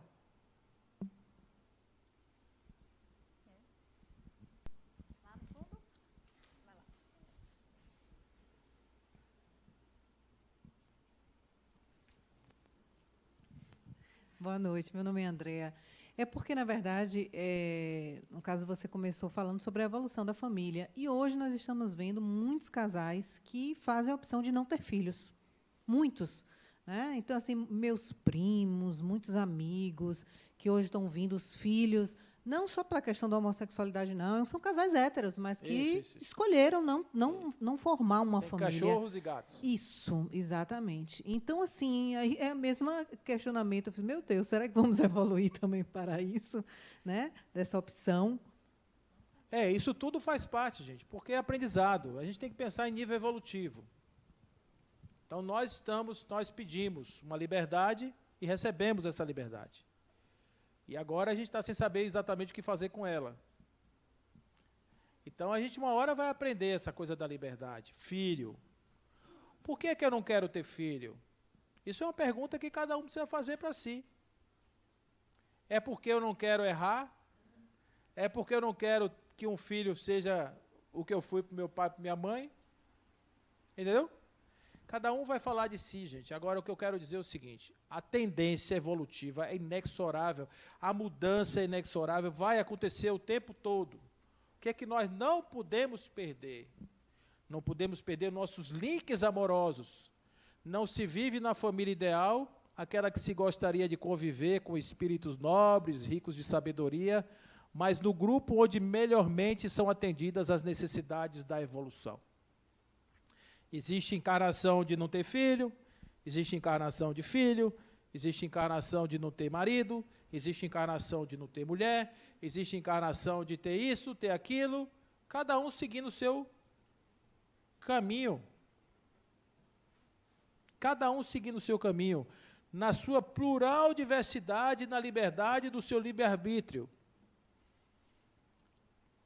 Então, a família, conquanto sofra alterações no seu padrão estrutural, na atualidade não deixa de continuar com sua finalidade intrínseca e definitiva de ser o ambiente ideal e formulador do ser integral. Família não perde isso. Então, mesmo que ela tenha outras configurações, mas a finalidade principal da família, ela não vai se perder.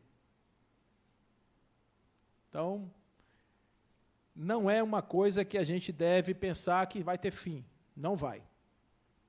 Pelo menos, se tiver, uma hora alguém vai dizer, precisa ter de novo, porque o negócio está desandando, generalizado. Famílias espirituais frequentemente se reúnem na Terra em domicílios físicos diferentes para realizações nobilitantes, com que sempre se viram. Abraços, os construtores do mundo de Joana de Ângeles. Nossa família ela pode ser um pouco mais extensa, às vezes vêm amigos, pessoas com as quais nós vamos construir nossos projetos. Então, as famílias espirituais elas estão aqui o tempo inteiro, nós estamos nos encontrando e construindo as nossas relações desse jeito. Uma dica importante em relação à questão da família. Todos nós temos limites.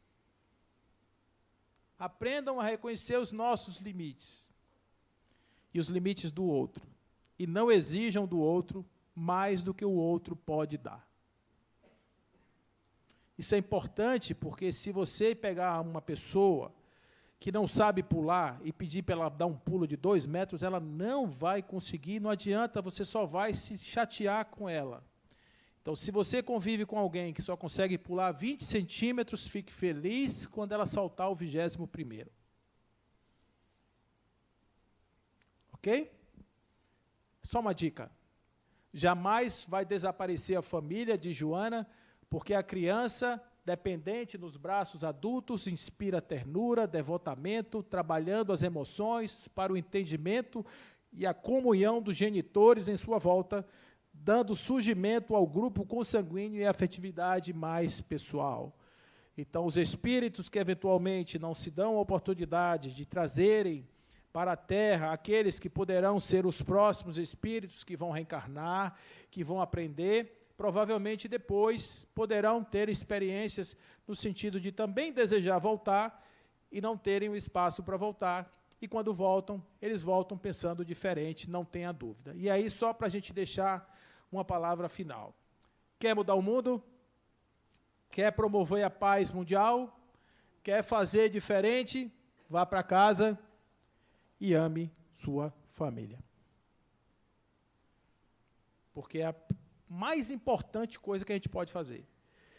Pessoas perguntam assim, Paulo,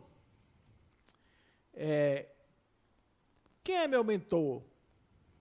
Você está vendo o meu mentor aqui na reunião? Outra, qual é a minha missão na vida? Eu estou fazendo isso, estou no caminho certo? São perguntas típicas do processo. E a gente não tem resposta para isso. Qual é a finalidade da reencarnação de cada pessoa? A gente não sabe. Agora, uma coisa eu posso dizer para vocês que isso eu aprendi. Para você não errar, comece dentro de casa. Sua missão começa dentro da sua casa. Quando você olhou em volta, entendeu o seu entorno, percebeu o que você tem ali de espaço de crescimento, de desenvolvimento, de evolução, aí você vai abrindo esse círculo. Não pule, porque a oportunidade principal lhe foi dada no círculo menor. O pessoal chama muitas vezes a gente de pomada de vovô Pedro. Vocês sabem o que é pomada de vovô Pedro? É uma pomada que é fabricada aí, que é distribuída e tal. Sabe por quê? Porque só funciona do lado de fora. Nós somos muito bons para fazer caridade no centro espírita, na sociedade, na rua, de noite, etc. E dentro de casa, não. Então, começa no círculo menor, gente. Eu tenho certeza que a gente não vai errar.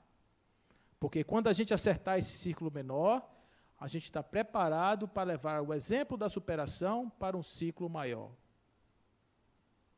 Tá certo? E eu espero, sinceramente, que essa nossa família cresça. Porque a família da Terra é só um microcosmo de um macrocosmo de uma grande família espiritual.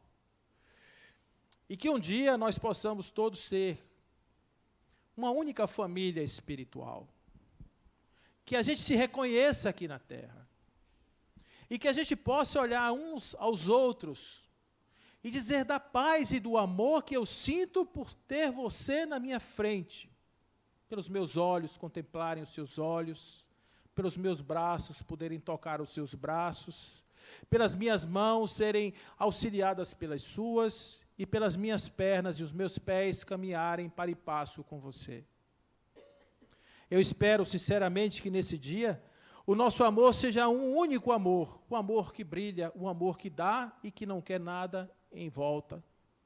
Porque o amor que dá é o amor da celebração, é o amor do crescimento, é o amor da união, é o amor da amizade, é o amor da paz. O amor que pede é o amor da carência, da necessidade.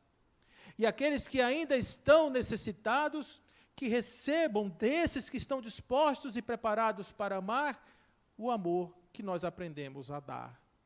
Que sejamos nós a transformação do mundo, deixando os espíritos fluírem através de si mesmos, a energia divina que faz com que o mundo se torne um mundo de amor e um mundo de paz. Começando em casa, amemos-nos uns aos outros e façamos ao outro exatamente da forma que a gente gostaria que o outro fizesse para a gente. Fique em paz, em nome de Deus, que assim seja.